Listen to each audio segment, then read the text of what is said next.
بسم اللہ الرحمن الرحیم معزز سامعین السلام علیکم ورحمۃ اللہ وبرکاتہ۔ استعمال کے جو زیورات ہیں ان پر زکوٰۃ کا کیا حکم ہے، اس مسئلہ کو لے کر آپ کے سامنے حاضر ہیں۔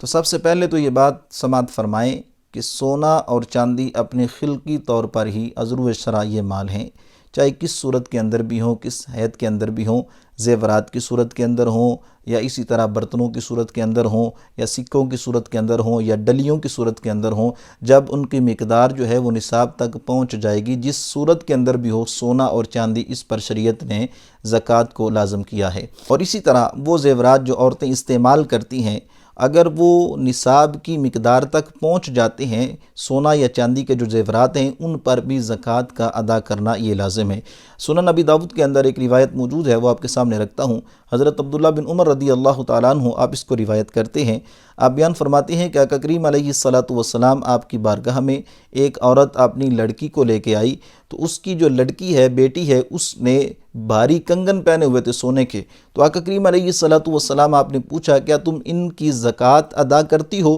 تو اس نے عرض کی کہ یا رسول اللہ صلی اللہ علیہ وسلم میں زکوٰۃ نہیں ادا کرتی۔ تو آقا کریم علیہ الصلاۃ والسلام آپ نے بیان فرمایا کیا تم اس بات کو پسند کرتی ہو کہ قیامت کے دن رب تعالیٰ ان زیورات کے عوض کے اندر تمہیں آگ کے زیور پہنائے، کنگن پہنائے؟ تو جب اس نے اس وعید کو سنا تو فوراً ان کو اتار کر رسول اللہ صلی اللہ علیہ وسلم آپ کی بارگاہ میں پیش کر دیا اور عرض کی کہ یا رسول اللہ صلی اللہ علیہ وسلم آپ جہاں چاہیں ان کو صدقہ کر دیں۔ اور اسی طرح ایک اور روایت جو سنن ابی داؤد کے اندر موجود ہے، حضرت ام سلمہ رضی اللہ تعالی عنہ آپ بیان کرتی ہیں کہ میں نے سونے کے اوضاح پہنے ہوئے تھے، یہ خاص قسم کے زیورات ہیں۔ تو کہتی ہیں میں آقا کریم علیہ الصلاۃ والسلام آپ کی بارگاہ میں یہ سوال لے کر حاضر ہوئی کہ یا رسول اللہ صلی اللہ علیہ وسلم کیا ان پر بھی اس کنز کا اطلاق ہوتا ہے جس کے متعلق رب تعالیٰ نے قرآن مجید فرقان حمید کے اندر بہت سخت وعید بیان کی ہے؟ تو آقا کریم علیہ الصلاۃ والسلام آپ نے یوں جواب ارشاد فرمایا، آپ نے فرمایا سونے کے وہ زیورات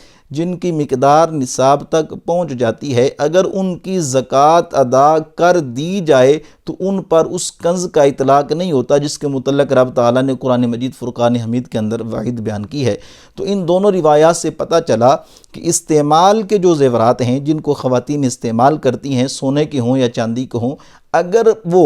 نصاب کی مقدار تک پہنچ جائیں، یعنی چاندی کا جو نصاب ہے 52.5 تولے چاندی اور سونا 7.5 تولے سونا، اتنی مقدار تک اگر وہ پہنچ جائیں، ان کا وزن پہنچ جائے، تو وہ استعمال کرنے والی جو مالکن ہیں ان کے اوپر ان کی زکوٰۃ کا ادا کرنا شریعت نے اس کو لازم قرار دیا ہے۔ اللہ تعالیٰ کی بارگاہ میں دعا ہے کہ رب تعالیٰ آقا کریم علیہ الصلاۃ والسلام آپ کی تعلیمات پر عمل کی توفیق عطا فرمائے۔